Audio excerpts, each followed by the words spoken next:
Alright, what's up guys? My name is Zack, and today I am driving a 1999 Daihatsu Terios Kid Aerodown. Up front is a 658cc turbocharged inline 3, and down below is a 4-speed automatic transmission. Now I am super excited to be driving this Terios Kid for 2 reasons. First of all, I haven't driven a Terios here before. We've driven a handful of Daihatsus here on the channel, but never the Terios, and this has a slightly interesting story. But the second reason is the fact that it just works really well, and you'll see I am in frigid cold Milwaukee, Wisconsin today, and this is actually the car that I want to be in this kind of weather, and I'll explain why later on. But if you'd like to submit your own vehicle and have it reviewed here on the channel, you can head on over to my website, zackpradel.com/submit. It's a quick and easy submission form. It takes under a minute to fill out, and I come out to you.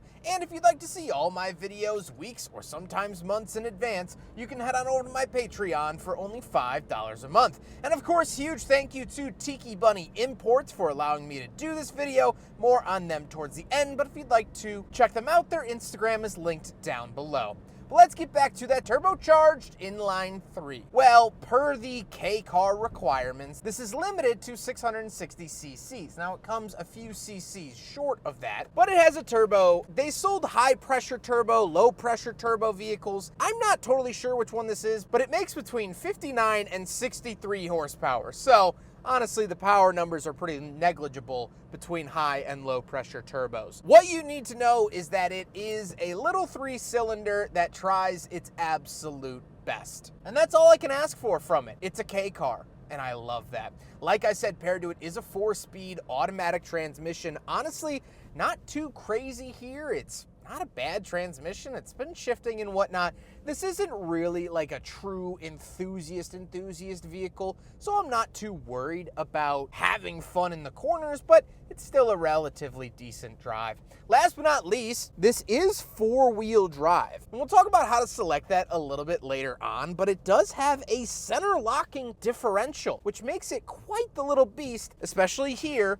in the Wisconsin winters. So how does it feel to drive the Daihatsu Terios Kid? Well, it's great. I love it. You know, it's one of those cars that just kind of drives how you think a little car would drive. And I know that that sounds stupid to say, but I really think that's a great telling of a car when it drives how you think it should. You know, it's very confident in that way, and this is just a little people mover. Does it feel like I'm driving a shopping cart? A little bit, but that's what I expect out of a little car like this. Live and let live, you know? It doesn't really handle super well, but it drives, it gets you around, and with that 4-wheel drive system, it actually is pretty competent in all weather. Visibility is good, and I like it a lot. With that stuff out of the way, let's talk about the interior. Well, in front of me, I have 4 gauges. Off to the left is my coolant temperature and fuel. In the center is the speedometer, and off to the right is the tachometer. On the steering wheel, we do have a little Daihatsu badge, as well as 2 horn buttons. And off to the right, we have our center locking diff, fog lights, and power mirror switches. To the left of the gauge cluster, we do have our rear wiper, as well as our rear defrost. And moving out of the door, we have auto power windows. That's a very nice feature for K vehicles, especially around the turn of the millennia. And we get some nice fabric as well. Moving into the center, we get 2 climate control vents and our climate controls themselves. Another great thing about the Terios Kid for all weather purposes is the fact that it is tiny and it heats up very, very quickly. Now, the engine is small, so it heats up quick. The interior is small, so it heats up quick. You know, it's not like trying to heat up one of those buses, those 40-footers the day before winter break, getting on the back of one of those, and it's just like a dog breathing on your neck. It's lukewarm at best. No. This thing turns into a miniature sauna, and I love that.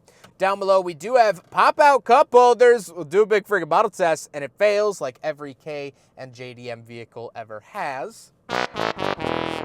Then we get our aftermarket radio. We do have an ashtray and cigarette lighter. And of course, the shifter found in the center. Very standard shifter. If you're unaware, from this era onward, and actually since way before this era, Toyota actually owns Daihatsu, and so you'll see some Toyota similarities here. We have the push button overdrive on the right side of the shifter. Again, sort of a Toyota little thing. Then we do have a handbrake and the seats. The seats are comfortable. They are this very, very cool late 90s, early 2000s pattern. I love it. And being a bigger guy, I fit in here okay.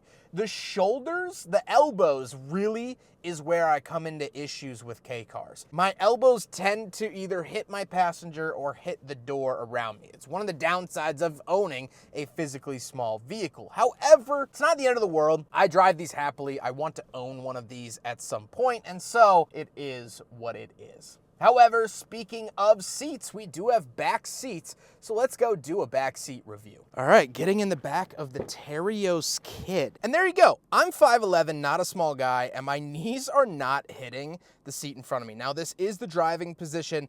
My knees would probably come pretty close. However, you have to remember that I'm in a shoebox. So the fact that I have leg room in a shoebox is impressive. There are modern American cars that are not nearly as spacious in their back seat as this 26-year-old Japanese K car. Think about that.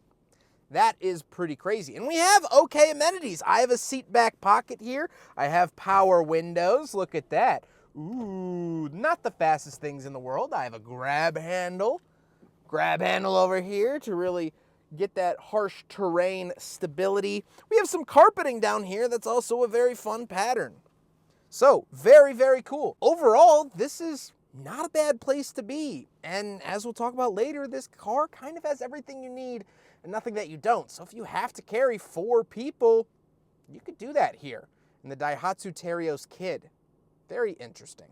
Let's hop into the very back. We'll take a quick look at the cargo space, and then we'll talk about the looks. Actually, before we get to the cargo space, I totally forgot that I didn't even mention that this is the Terios Kid. So the Terios is a completely separate vehicle. The Terios was a regular vehicle based kind of as the successor to the Daihatsu Rocky, and it was a larger SUV. Pretty much. This is the Kid, which is a completely separate chassis to fit within the K car requirements.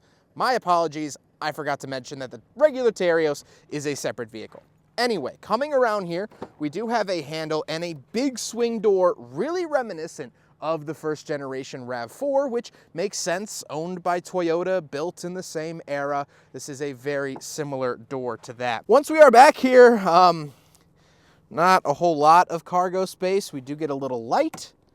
Love to see that, but overall, nothing too crazy. It looks like these seats will fold. Yes, if we come around here and pull this lever, yep, here they come. There we go. Come on. There we go. We can put the seats kind of down. Oh, no, wait. Okay, that comes forward.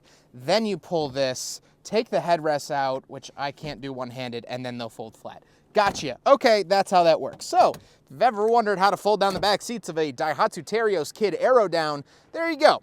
Cargo space in a tiny car. Now we gotta talk about the looks, and this is the Aerodown, which Daihatsu in the 90s, Aerodown just meant body kit. We did a Daihatsu Move Aerodown that had a body kit on it. This is the Terios Kid Aerodown, and that just means it gets the front lip, side skirts, rear lip, and spoiler. Pretty basic stuff. They put this Aerodown graphic, you know, in the 90s, there was this big movement for personality and personalizing your vehicles. And so companies started to get in on that. They allowed you to sort of customize it at the dealership and order packages like the Aerodown kit. So it is what it is.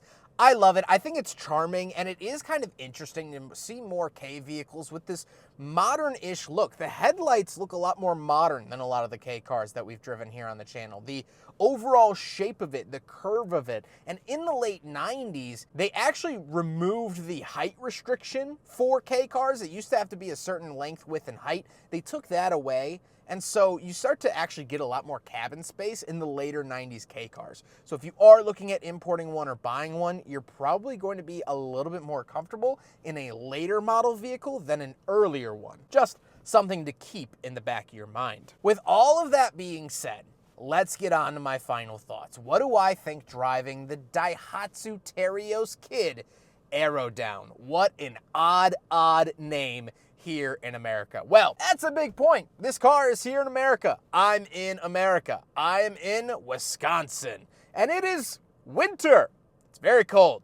It's extremely cold. And you know, I always loved driving K cars. I think they're fun. I think they're unique. I think they're just very, very special. Especially here to us Americans, they are very special. And you know, it's kind of like, oh, do I want, you know, a 57 Chevy to take down the boulevard? Or do I want something like this? A sort of project car I could keep at the back of the garage and take out 5 times a year. But now driving it in the inclement weather, driving this on a regular Wisconsin morning, I have places to go, I have people to see. This car really envelops the idea of everything you need and nothing that you don't. I have the amenities of power windows and a radio, but it's not obtuse. You know, I'm not taking up 8 parking spots. And the fact that it is paired with the 4-wheel drive system with a center locking differential, I don't fear a snow-covered parking lot like I'm in. I don't fear when they don't plow my cul-de-sac. I grew up on a cul-de-sac. It wouldn't get plowed ever, and so we always had to have